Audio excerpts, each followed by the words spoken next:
right, folks, MarkRogersTV, the voice of college football. So if you love college football, I can't imagine that you won't share the video, subscribe, like, and of course, we want to hear from you. So leave your comments down in the comment section. This is the best place to be for discussion, debate, and analysis covering the Power Five in particular and the big programs like Oklahoma with Jason Ray from Last Word on College Football.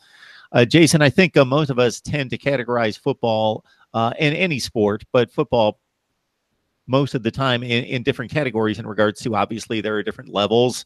You got FBS, you got Power Five, you got Group of Five, you got Division II, Division III, you've got the NFL, high school football at various levels across the country.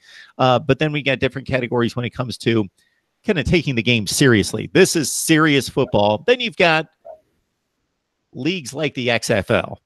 And not to discount the athletes, because they're extremely good athletes that have played at high levels of football. But in regards to, do we really care about winning? How seriously are we taking this? Or just is this an entertainment product? And I think that most people would put it in the second category. So we got Bob Stoops, who obviously ran one of the top programs in the country for a long, long time, going back to the year 2000 or 1999.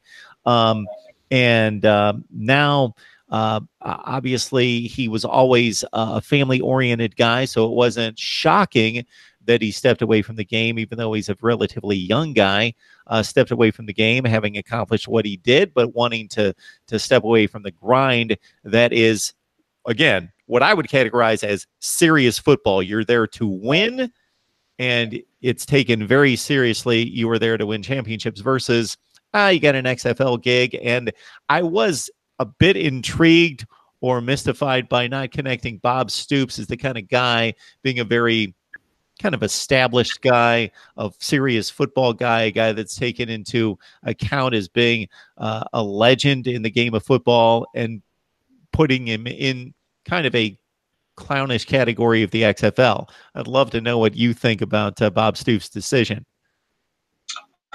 Yeah, Mark, I think maybe surreal is the first word that kind of comes to mind when you heard the news. There was reported through a couple of media outlets here locally that there was serious talks with him taking the job as the head coach of the Dallas team in the XFL. But I think as you look through those, you kind of thought it was fake news, right? Like he's not gonna do that.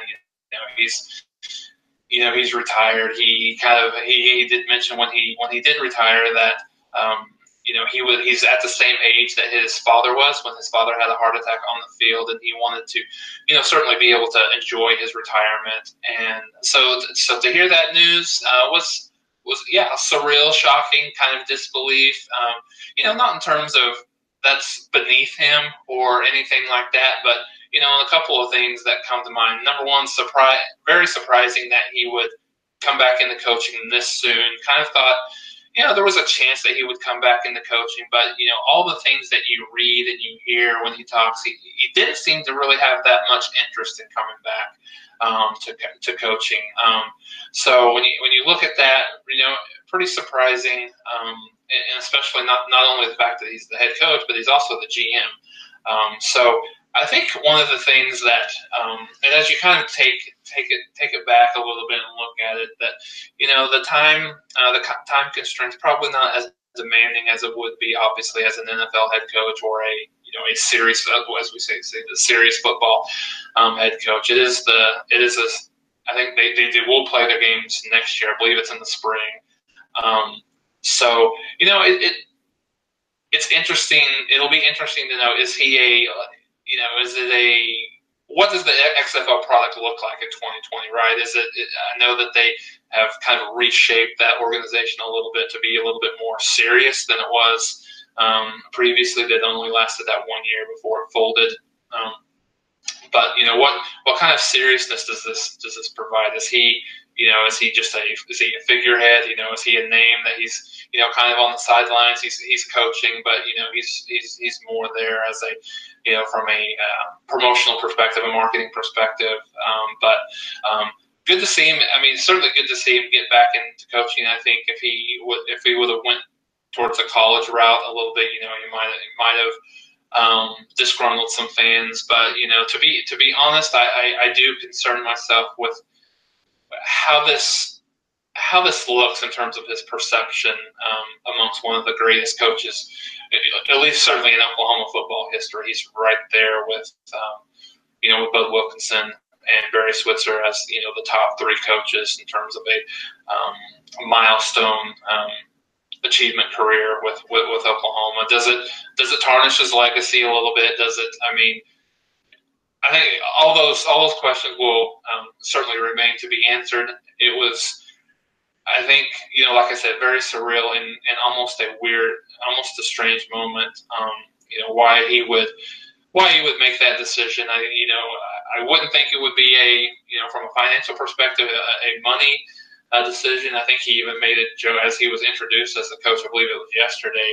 I think he even made the joke that there's a lot of money that's thrown around in the XFL. It's not. He said, let's be clear. It's not OU money, but it's good. It's still good money. So I don't know.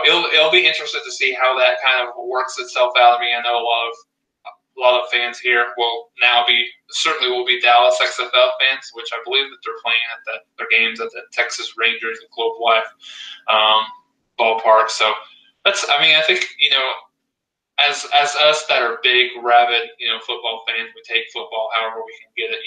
The lull between the end of the spring practice and before summer practice is sometimes it's forever for us that are or just the die-hard football fans. So maybe this gives a little bit of break, and there will certainly be a lot of intrigue around here to see how he does. So if I get that straight, the Rangers are moving. They've built a new ballpark, or are in the process of doing so. So the XFL team is going to play in the Rangers' old park. That's right. Yeah. And they're going to keep that standing. It's only like a 1994 park, so it's not ancient. It's still a decent baseball stadium. It's amazing to me, these baseball teams that built stadiums after 20 years of using the other one that still looks new to me, at least on the TV screen. But yeah, that's intriguing, and I guess it's the best option possible if he's thinking, yeah, I cannot get back into the grind of coaching a major college football team. But I have some competitive juices. I would like to build something. I would like to help with player personnel and get my hands into that, but also be a coach and kind of get in on the ground floor of something and be able to put my mark on it, but not have that intense pressure of you have to win or you're out or you have to be on the recruiting trail, which is obviously in and of itself a grind. So I certainly am not looking at Bob Stoops in any lesser light or respect. It just doesn't seem like a fit in regards to him being an old school football guy with a legacy in college football that's considered prestigious and legitimate versus the XFL, which has always been very gimmicky. Yeah, you're absolutely right. And on top of that, I mean, he did accept the role as a GM as well. So, from a time perspective, not sure exactly what that. What that does to him. Is that still more of a year-round job in terms of the GM? And I don't really, and forgive me, Mark, I haven't done my research on the XFL. I don't know how many games I know they play in the spring. I'm not sure what the schedule. I don't know if they've even worked out the schedule. I mean, I'm sure it would be an abbreviated schedule. I would assume 8 to 10 games with what I would expect. Maybe not even that. But yeah, I don't know the time commitment. I mean, I think he'll and I think he'll work that out on his own. Maybe maybe to your point, it's really something that he looks forward to in terms of building something new that doesn't completely take away from his retirement goals. And I guess you can only play so much golf, right? So after a while, you kind of those competitive juices start flowing, as you mentioned, and we want to get you want to get out there, you want to be involved in the game still. So.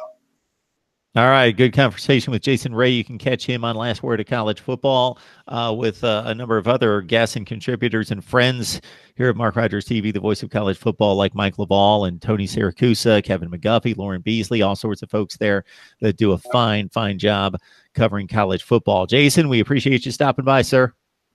All right, thanks for having me, Mark.